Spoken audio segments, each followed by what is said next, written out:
This is Tomcat's favorite pastime. Sitting on the couch, cuddling up to his human, sleeping away. Fast asleep in Kittyland, dreaming.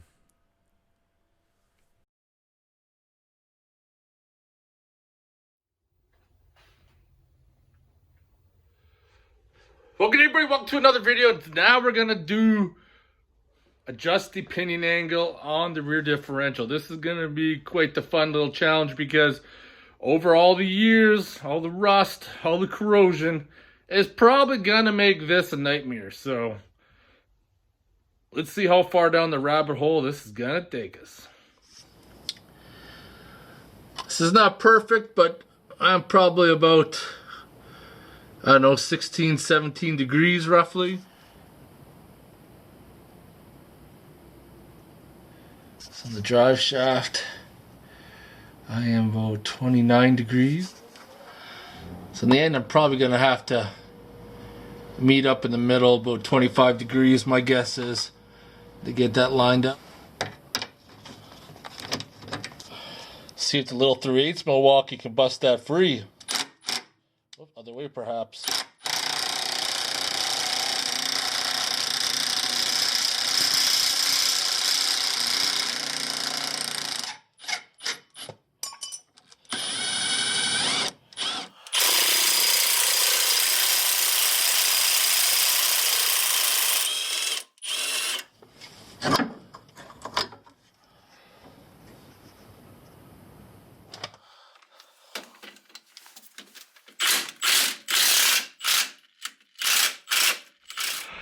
Pretty sure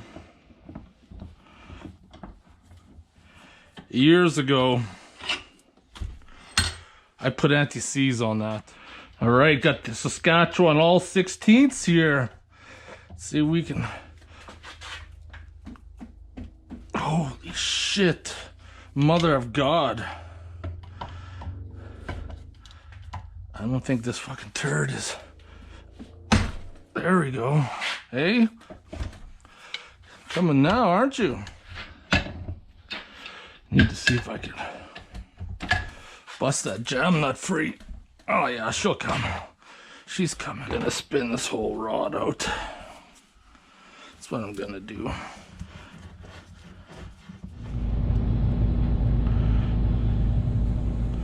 It's gonna add some more.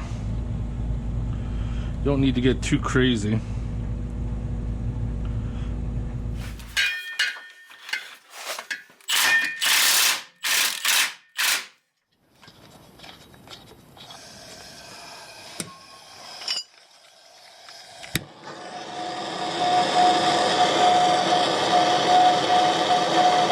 Trying to get some heat on her. Gonna bust that sucker free. Heat is almost always your friend, but we'll soon find out.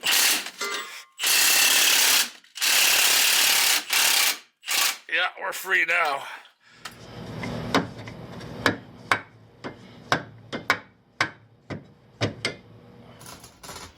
I don't know.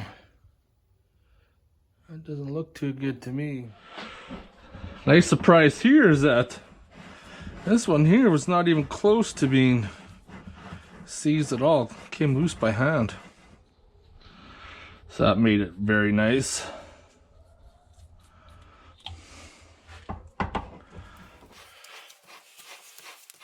Can honestly say right now I'm very relieved that those are off. They're busted free. The track bar has to come out for sure because once that axle starts to twist backwards, the track bar is not going to move with it. So the track bar is going to hold it in place. And I got those poly bushings in there, so I need to remove that. Probably have to cut the track bar in half, put a little spacer in it, and then tack weld it. And then once it's set up in the new spot, then re-weld it. That's what's going to happen. But it's looking good. It's looking good. You know, snow was pretty much almost gone. And then over the weekend, come back outside to this crap. You know, I just want to get the alley melted so I can finally You know, maybe take this for a test drive. I'm getting like so close. You know, this has been a long time coming, and hopefully she's gonna work out. 4% say they are working normal hours but with reduced pay, and not surprisingly, Are you gonna get it, Tomcats? Are you gonna get it good? 31% of Canadians Oh yeah. say they can support themselves financially.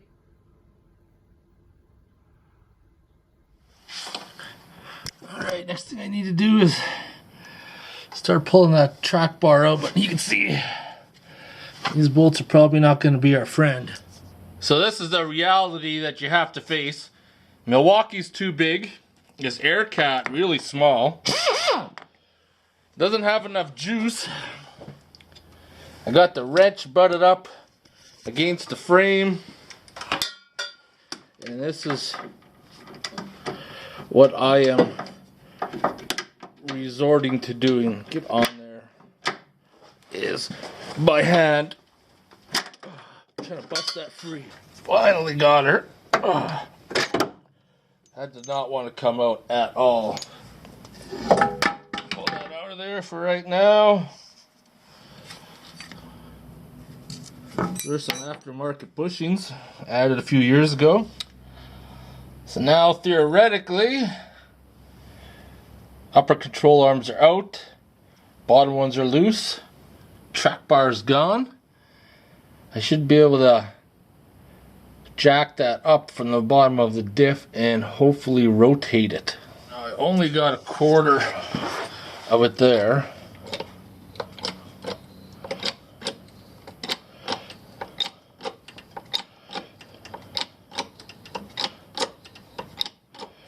As you can see right there, we're coming along good. So now I'm on round 2. That one didn't quite work, but I can put the porta power in there. You can see I'm coming up.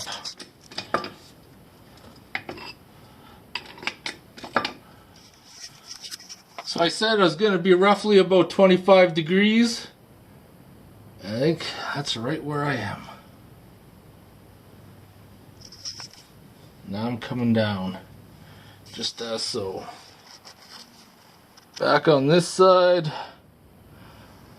with the adjustable upper control arm. Gonna drop that into place. Since these are bushings, they definitely don't like to go back in nicely. You have to get a rubber mallet and tap it in, but I think I'm gonna be pretty close to where I need to be. For eyeballing it, I was one turn out. That's not too bad, not too bad at all. Now this is gonna fight me. I'm trying to get that in now. So I got it in, measured it at 14th and 1/8 of an inch. Ended up having to turn this in another half turn, and then the bolt just went right in. So you can see before how much, you can see where the nut had butted up before and how much we had to give it to straighten out this drive shaft a little bit, eh? It's quite a bit. Now the problem is, even though I got one control arm in, once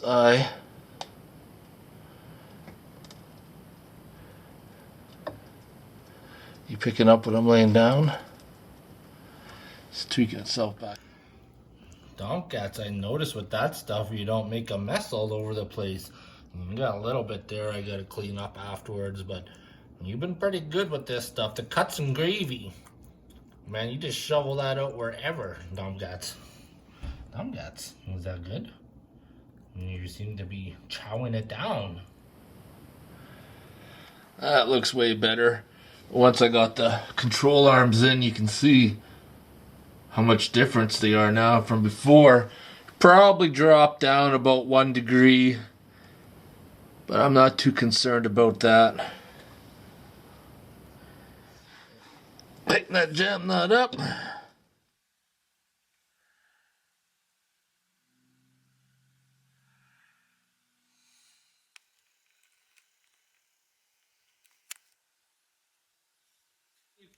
This is what happens when you comb your hair. You don't got the traditional messy look there. So the driveline angle set. It went smoothly. I'm very surprised by that. It went smooth. I was expecting to be a total shit show. It was a little bit of a challenge to kind of like crank that pinion. What I did in the end is ended up using the porta power at an angle, because it's got that foot, I got that rubberized foot at an angle, and then push up on the diff till I got it set up to where I was going to set it, and then put my control arms in, and then once the pressure was released, it dropped down about 1 degree, but I'm not, like I said, I'm not concerned about that. I don't believe that's going to cause me any issues. The next step right now is to do something with that track bar. That, I believe, is the original track bar that came on this Jeep factory. The only thing I did was I put a set of energy bushings in it a long time ago. They're actually still in pretty good shape, but it's not adjustable. So since the differential is pushed like this, the track bar is not going to line up. Now, under normal circumstances, I probably would have just went out and purchased an adjustable track bar, take care of that issue. Since of this COVID virus, I'm no longer working. I don't want to spend money on things that I don't want to. So I'm going to take the track bar, I'm going to cut it, and I'm going to, if I have to, machine it or put a bolt inside. I don't know how thick that tube's going to be, but then I need to line the two halves up with a bolt or something in the middle, and then tack it underneath, take the track bar out, weld her up, and that'll get me going until the Ford 8.8 rear end axle that I have is built, and then I will do something proper then. So right now we're just going to do a band-aid fix, and then we're going to get right back at her. Fix it properly when the new axle goes in. Picking up what I'm laying down? Yeah. So before we modify the track bar, take a measurement off the frame to the outside of the tire. So this one here is about 14 inches. Measure this one. Yeah. Right around the same, 14 inches, we're good. Now go underneath, have a look. So I got the track bar in place. And now you can see where that's supposed to go back in. We just got to cut it and tweak it a little bit. And we should be able to make that work.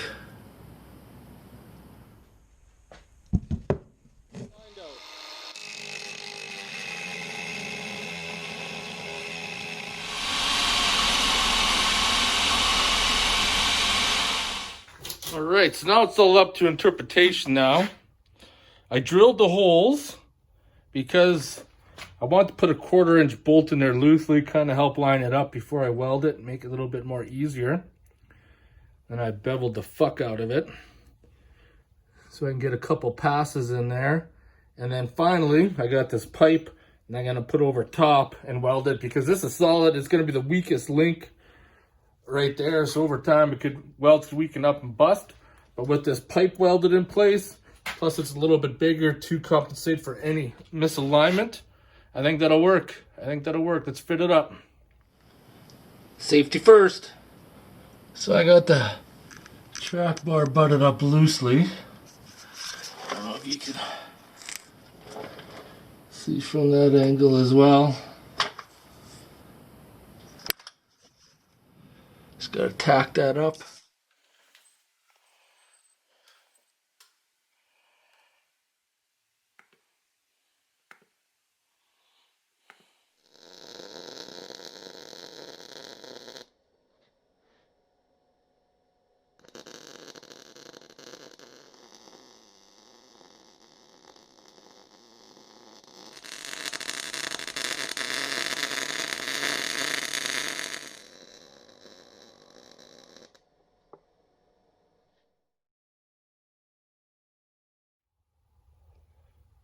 Well, it turned out pretty good.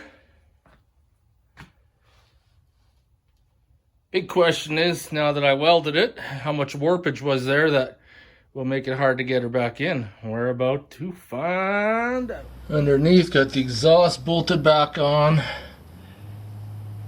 Track bar is on and looking looking good. Next thing I'm gonna do is jack it up, put some stands underneath it, remove the skates front and back, and then bolt the drive shaft up. Just got one bolt left. Looking good.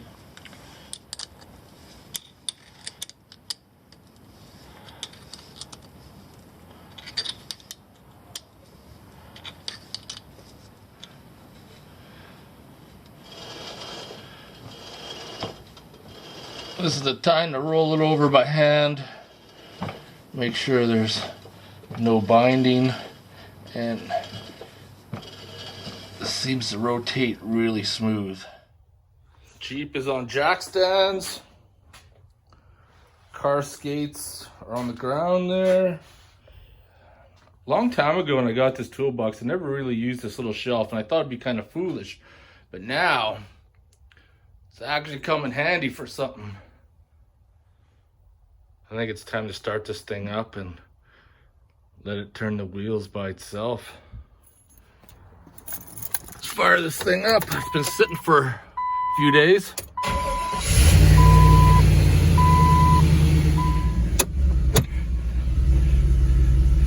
Put her in overdrive. That says 20. That says 18. It's pretty close.